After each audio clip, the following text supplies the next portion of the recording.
So this is the 1.2. 1.1 क्या था, किसी को मालूम है? 1.1 हमने क्या पढ़े?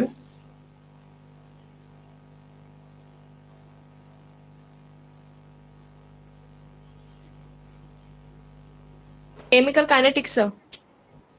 Yes yes. और ये 1.2 जो है सॉल्यूशन वाला टॉपिक है।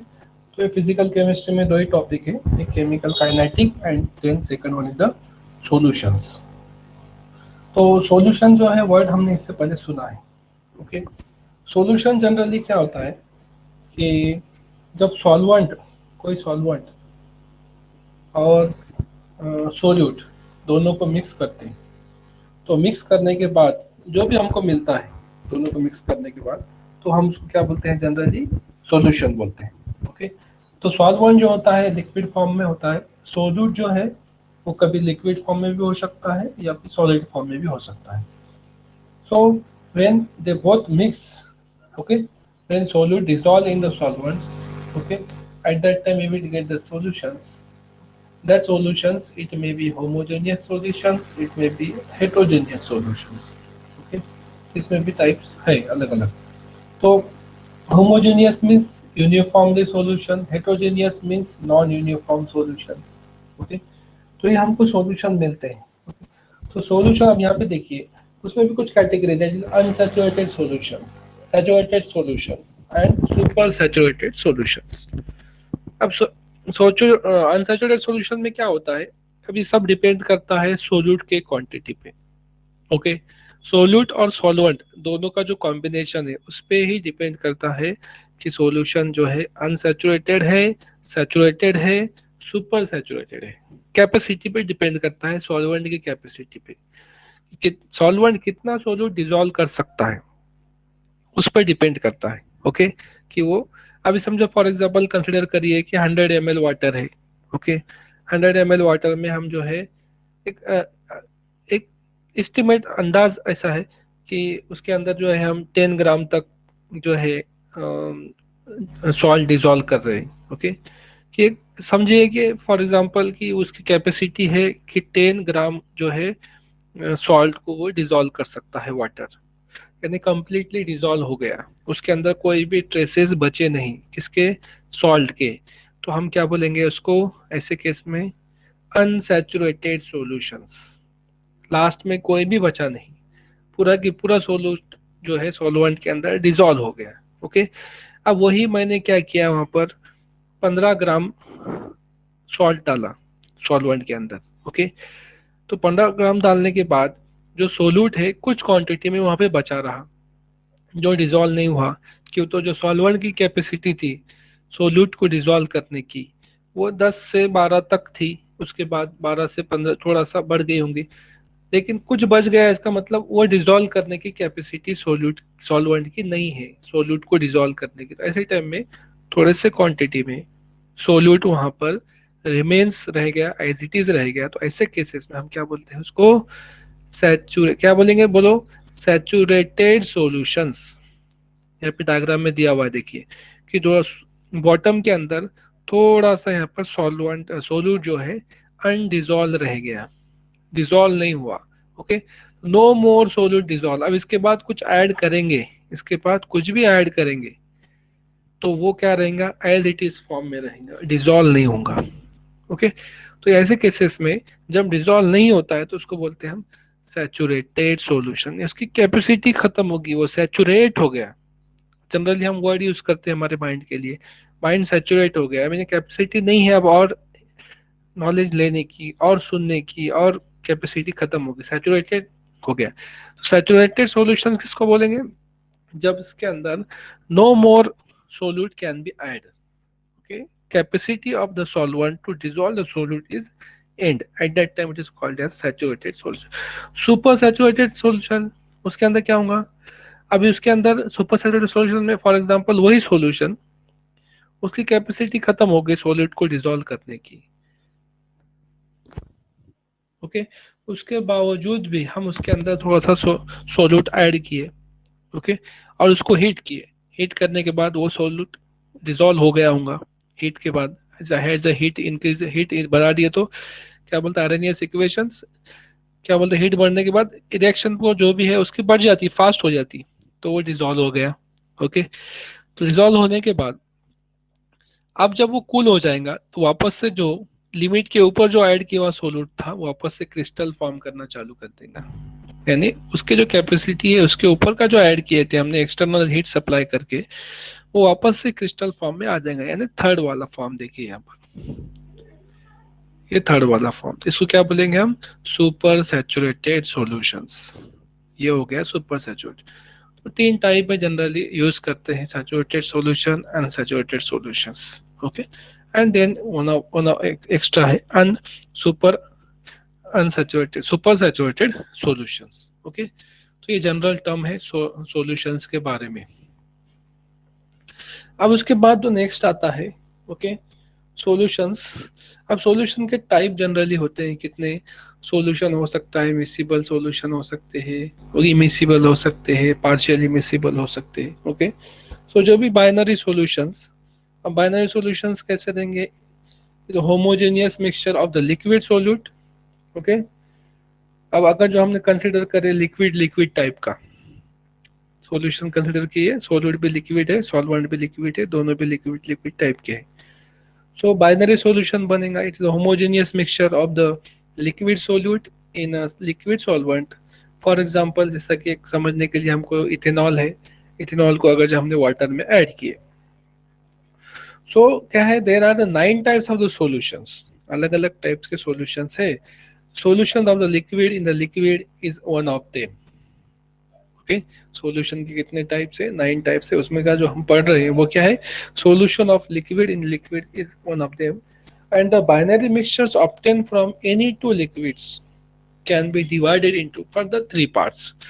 अब जो भी लिक्विड लिक्विड टाइप से है तो उसको हम तीन इसमें डिवाइड करते हैं, एक को बोलते हैं इमिसिबल लिक्विड, दूसरे को बोलते हैं पार्शियली मिसिबल लिक्विड, एंड तीसरे को बोलते हैं कंप्लीटली मिसिबल लिक्विड। ओके, तो यहाँ पे जो फिगर दी हुई है उससे आपको समझ में आएगा। अगर जो हम बोलते हैं कंप्लीटली मिसिबल लिक्विड, जैसा कि यहाँ पर देखिए लास्ट थर्ड वाला है, ये कंप्लीटली मिसिबल लिक्विड्स है, यहाँ पर पूरा कंप्लीट जो है सॉल्यूट जो है कंप्लीटली सॉल्वेंट के अंदर मिक्स हो गया, तो इसको बोलेंगे हम कंप्लीटली मिसिबल लिक्विड। जैसा कि फॉर एग्जांपल अगर समझना है आपको तो आप एग्जांपल क्या ले सकते हैं, बोलिए, समझने के लिए वाटर है, ओके, और वाटर के अंदर ने आप नींबू मिक्स कर दिए, नींबू क्या है, लिक्विड है, वाटर भी क्या है, लिक्विड है, दोनों को ऐड कर दिए तो क्या हो गया, कंप्लीटली मिक्स। यानी आप पानी के अंदर ढूंढ सकते क्या ड्रॉपलेट को, नींबू के नहीं ढूंढ सकते, कंप्लीटली दोनों भी लिक्विड लिक्विड है।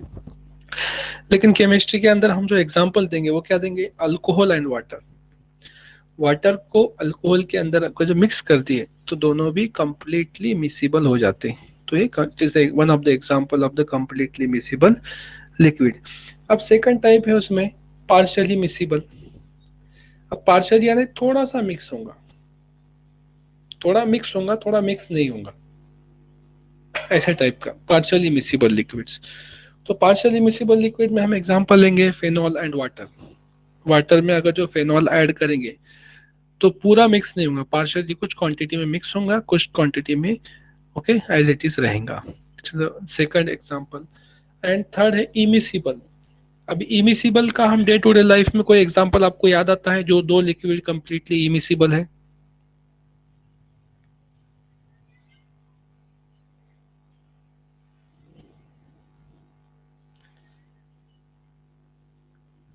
हेलो, अभी आपके डे टू डे लाइफ में कंप्लीटली इमिसिबल कोई लिक्विड आपको याद आता है?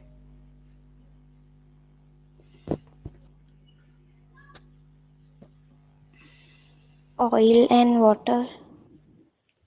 Oil and water, okay good. सब लोग है ना फिजिकली? Yes, sir. ओके, नहीं तो मुझे डाउट होता है, ऐसा आंसर वगैरह नहीं आया ना तो मुझे डाउट होता है कि बच्चे है या नहीं। ओके, फिर मुझे जो है वापस से इसके बाहर निकल के कैमरे ऑन करने के लिए बोलना पड़ता है। ओके, तो इमिसिबल लिक्विड से अब इमिसिबल लिक्विड में हम जो है यहाँ पर देखेंगे आयोडोबेंजीन एंड वाटर। यहाँ पर एग्जांपल देखेंगे, best example is the iodobenzene and water. तो 3 एग्जांपल देखे हमने। कंप्लीटली मिसिबल में कौन सा एग्जांपल देखे? Salt alcohol and plus sugar. Water. Water and Water. Alcohol. हाँ, लिक्विड में बात कर रहे हैं हम। कंप्लीटली मिसिबल में हमने एग्जांपल देखे कि alcohol plus water. Partially miscible में कौन सा देखे example? Phenol plus water. Okay, ये पार्शियली मिसिबल। और इमिसिबल में हमने एग्जांपल देखे आयोडोबेंजीन एंड वाटर। ओके, वो जो एग्जांपल थे डे टू डे लाइफ के थे, हम समझने के लिए, लेकिन हम जो है सिलेबस में एग्जांपल्स जो है केमिकल्स के लेंगे, तो 3 एग्जांपल्स हो गए। तो कोई बोल सकता है तीनों एग्जांपल, तीनों टाइप के examples?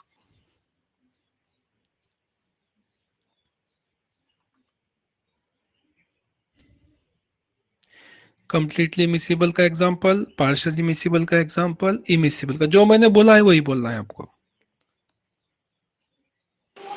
Completely miscible liquid, water plus alcohol. Partially हाँ, right miscible liquid, phenol and water. And right, completely immiscible liquid, iodobenzene and water.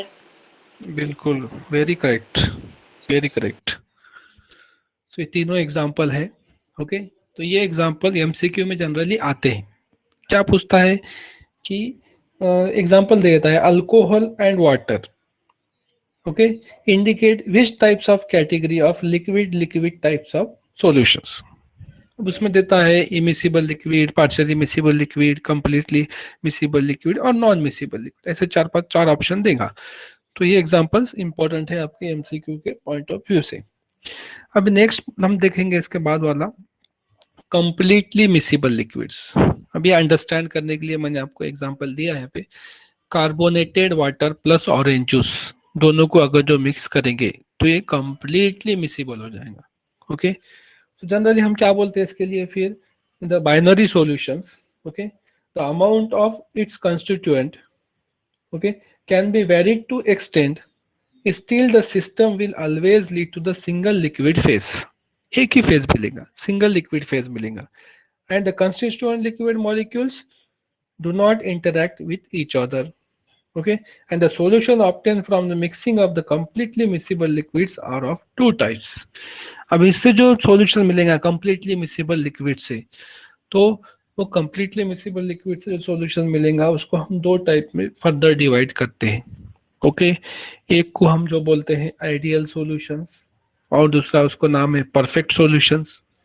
Completely miscible liquid में 2 हम टाइप डिवाइड करते हैं, यानी 2 टाइप में उसको सेपरेट करते हैं। तो एक हो जाता है आइडियल सॉल्यूशंस और परफेक्टली सॉल्यूशंस, और दूसरा हो जाता है उसमें नॉन आइडियल सॉल्यूशंस और रियल सॉल्यूशंस।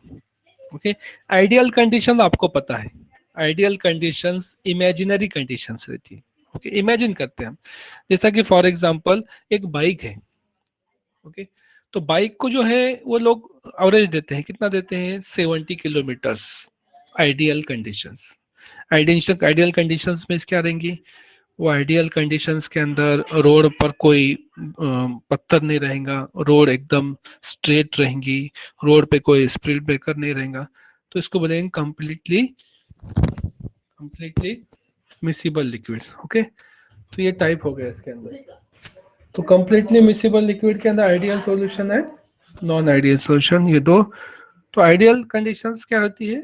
जहाँ पे कोई प्रेशर, जहाँ पे कोई उसको अपोज नहीं रहता है, सिंपल कंडीशन जो कि इमेजिनरी रहती है। ओके, और उसको बोलते हैं वो कंडीशन में perfect solution. Okay, and the non ideal solution ये रियल रहता है। रियल यानी एक्चुअल में जब कोई चीज चलेंगी, जब कोई मिक्स करेंगे तो कुछ ना कुछ बैरियर आएगा, कोई ना कोई डिफिकल्टी उसके मिक्सिंग में आएंगी, तो उसको बोलते हैं नॉन आइडियल सॉल्यूशन और द रियल सॉल्यूशन। तो ये 2 उसके टाइप्स है। अब उसमें जो हम पढ़ने वाले हैं आइडियल सॉल्यूशंस। ओके, अब देखिए यहाँ पे समझने की कोशिश करेंगे हम लोग difference between the ideal solution और नॉन आइडियल सॉल्यूशन में का डिफरेंस क्या हो सकता है। तो ideal solution is a solution where the interaction between the molecules are identical between all the molecules in the solutions. जितने भी मॉलिक्यूल रहेंगे सॉल्यूशन के अंदर, उनके अंदर जो इंटरेक्शन रहेगा वो कैसा रहेगा, आइडेंटिकल, यानी सेम रहेगा, कुछ भी डिफरेंस नहीं। That is ideal solutions. Non ideal solution के अंदर क्या रहेगा, non ideal solution is a solution that has the difference in the interactions. Difference हो सकता है इंटरेक्शन में, जो मॉलिक्यूल्स, अभी सॉल्यूशन है तो सोल्यूट और सॉल्वेंट दोनों को मिक्स करके बना रहे हैं, तो वहां पर इंटरेक्शन अलग अलग भी हो सकता। तो interaction between the molecules of different components in the solutions, ये नॉन आइडियल। आइडियल में हमेशा क्या रहेगा, आइडियल में हमेशा आइडियल कंडीशन मानी जाएगी। ओके, तो वहां पर ऐसा सोचा जाएगा कि सब जगह पे आइडेंटिकल ही है। नेक्स्ट क्या रहेगा, have identical interaction between all the molecules of all components, have the identical interaction between all the molecules of all the components। Ideal condition से सभी के साथ बराबर इंटरेक्शन करेंगे। लेकिन यहाँ पर क्या रहेगा, नॉन आइडियल में have the solvent solute, okay, have the solvent solute and the solute interactions। यहाँ पे इंटरेक्शंस कैसे टाइप हो सकते हैं, सॉल्वेंट का सॉल्वेंट के साथ भी इंटरेक्शन, अब एक सॉल्वेंट लिए तो उसका आपस में भी इंटरेक्शन हो सकता, सॉल्वेंट का सोल्यूट के साथ भी हो सकता, सोल्यूट का सोल्यूट के साथ भी हो सकता। जैसा सॉल्वेंट के कांटेक्ट में आएंगे तो वो आपस में भी इंटरेक्ट कर सकते, अपोजिट वाले के साथ भी इंटरेक्ट कर सकते, अपोजिट वाले आपस में भी इंटरेक्ट कर सकते। तो these are possibilities of non ideal solution. क्योंकि नॉन आइडियल कंडीशन जो होती है वो रियल कंडीशन रहती है, रियल में ऐसा होता है, तो आइडियल में समझ लेते हैं हम कि ऐसा नहीं होता। नेक्स्ट आइडियल में क्या सोचेंगे, the change in enthalpy when the ideal solution forms is zero. Enthalpy क्या रहेंगी, net enthalpy. Okay, in the case of the ideal solution, change in enthalpy when the ideal solution forms is zero और approximately zero, ये zero मान के चलते हैं enthalpy. अब enthalpy हम कैसे इंडिकेट करते हैं, कौन से वर्ड से इंडिकेट करते हैं,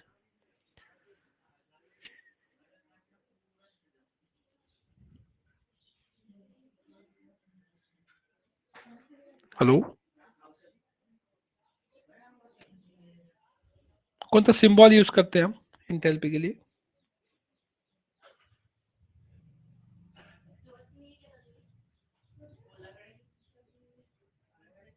delta E sir. Delta E. अच्छा, और हम जो और दो वर्ड यूज करते हैं, एक देखिए डेल्टा एच होता है, डेल्टा एस होता है, delta H and delta S, ये दोनों में से कौन सा वर्ड यूज करेंगे हम इंथैल्पी के लिए, डेल्टा एच। हाँ, डेल्टा एक टर्म होती है इंथैल्पी और एक टर्म होती है इंट्रोपी। इंथैल्पी के लिए हम डेल्टा एच यूज करते हैं, इंट्रोपी के लिए डेल्टा एस यूज करते हैं। Okay, so in case of the ideal solution, the change in enthalpy when the ideal solution है तो हम हमेशा ध्यान में रखिए कि डेल्टा एच की वैल्यू जीरो रहेंगी या फिर नियर टू जीरो रहेंगी। लेकिन in case of the non ideal solutions, the change in enthalpy when the non-ideal solution forms is either positive or negative, positive भी हो सकती है, नेगेटिव भी हो सकती है। आइडियल रियल कंडीशन में ऐसा होता है, एक तो उसके जब कैलकुलेशन होता है तो उसकी जो वैल्यू कभी पॉजिटिव भी आ सकती है, नेगेटिव भी आ सकती है। ओके, जीरो नहीं होती है और नियर टू जीरो भी नहीं होती है। ओके, तो ये रियल की कंडीशन थी, real means non ideal solution. अब नेक्स्ट है पॉइंट आइडियल सॉल्यूशंस का, कि ideal solution highly diluted solutions and can be behave as ideal solutions।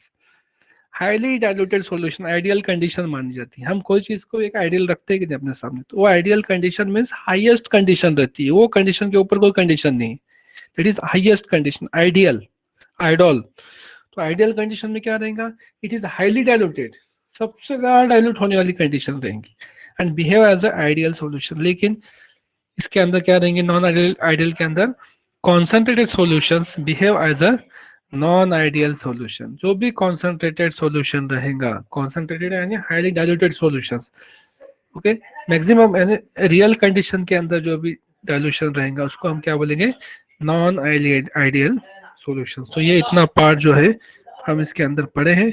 इसके बाद का जो रिमेनिंग पार्ट है हम जो नेक्स्ट लेक्चर में स्टार्ट करेंगे। अभी हमको जो है पढ़ना है आइडियल सॉल्यूशन समझने के लिए हम जो फार्मूला यूज करते हैं दैट इज रॉल्स लॉ।